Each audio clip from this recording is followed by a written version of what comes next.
اللہ کے نبی علیہ السلام نے حدیث پاک میں فرمایا کہ جس نے زکوٰۃ ادا نہیں کی، جس نے زکوٰۃ ہم پر واجب تھی، ہم نے زکوٰۃ ادا نہیں کی، وہ زکوٰۃ کا مال ہمارے پیسے میں ملا رہا،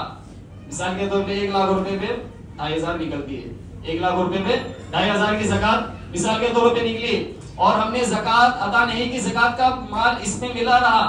تو فرماتے ہیں کہ جو مال ہے نا تمہارا 1 لاکھ، یہ سارا، اس لیے زکوٰۃ کہتے ہیں کہ پاک کرنا، اپنے مال کو پاک کرنا، غریبوں کا حصہ نکال دینا، سائڈ کر دینا، الگ کر دینا۔ اب پتا چلا کہ یہ تمہارے لیے اللہ تعالیٰ نے 90,000 1 لاکھ میں سے نکالا جائے تو 90,000 اتنا تمہارا تھا، یہ تم کھانے پینے کے لیے تمہارے اللہ نے رکھا تھا، اب یہ 2,500 جو غریبوں کا تھا وہ آپ نے مکس کیا، آپ نے بخیلی کیا، آپ نے ادا نہیں کیا، رمضان بھی نکل گیا، پورا سال نکل گیا، تو یہ 2,500 ہے نا، اس ساروں پر آفت لے کر آئے گا۔ اس صاحب میں اردو میں بتا رہا ہوں، یہ 2,500 روپیہ وہ جو تمہارے 1 لاکھ روپیہ جس سے تم کچھ کام کرنا چاہتے ہو تو سب پر آفت لے کر آ جائے گا۔ ہمارے بڑوں نے بات ارشاد فرمائی کہ زکوٰۃ کی رقم اگر تمہارے مال میں ملی رہی تو جس مال میں ملے گی وہ پورا مال آپ کو ناپا کر دے گا، اس پر آفتیں آئیں گی، مصیبتیں آئیں گی۔ اتنا خطرناک مسئلہ ہے زکوٰۃ کا،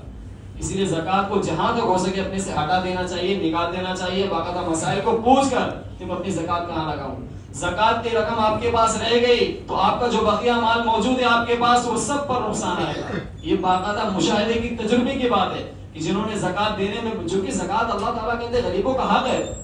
بھائی زکوٰۃ نماز پڑھنا فرض، روزہ رکھنا فرض، جس کو اللہ نے مال دیا حج کرنا فرض، اسی طرح جن کو اللہ نے مال دیا زکوٰۃ دینا بھی فرض۔ میں یہ نہیں بول سکتے کہ زکوٰۃ دینا ثواب کا کام ہے، نہیں، بیان میں ہم یہ نہیں کہہ سکتے، زکوٰۃ دینا فرض، اگر آپ صاحب مثال، آپ صاحب حیثیت ہے تو آپ کو زکوٰۃ نکالنی پڑے گی۔ اسی لیے صحابہ کرام کے زمانے میں باقاعدہ بھیجے جاتے تھے صحابہ، اور بڑے ادب و احترام سے لوگ اپنی زکاتیں دے کے اپنے آپ کو آزاد کر لیتے کہ میں میری اتنی رقم، اتنا میرا بزنس ہے، اتنا میرا نکل رہا ہے، آپ لے کے جائیے۔ پھر اللہ کے نبی علیہ السلام کے فرمان کے مطابق غریبوں میں ان کو پہنچایا جاتا تھا۔ اللہ کے نبی کسی صحابی کو کہیں بھیجتے تھے دین کی تبلیغ کے لیے تو فرماتے تھے کہ وہاں جانا تو ان کو بتانا اللہ ایک ہے، اسلام کی دعوت دینا، اللہ ایک ہے، وہ مان جائیں گے، کلمہ پڑھ لیں گے تو ان سے کہنا تم پر نماز 5 وقت کی فرض ہے، وہ مان جائیں گے، پھر ان سے کہنا تم کو روزہ رکھنا ہے، وہ مان جائیں گے، تم سے کہنا کہ تم میں جو مالدار ہے نا ان سے ہم چندہ کریں گے۔ اللہ کے نبی اس طرح سمجھا کے بھیجتے تھے کہ ساری باتیں جب وہ مانتے چلے جائیں گے تو ان سے کہنا تم میں جو پیسے والے ہیں نا، تو اللہ نے مالک نے تمہارے اوپر ایک سسٹم بنایا ہے کہ تم میں جو پیسے والے لوگ ہیں ان سے ہم چندہ کریں گے، اور وہ چندہ کرنے کے بعد تم میں جو غریب ہیں ان میں بانٹیں گے۔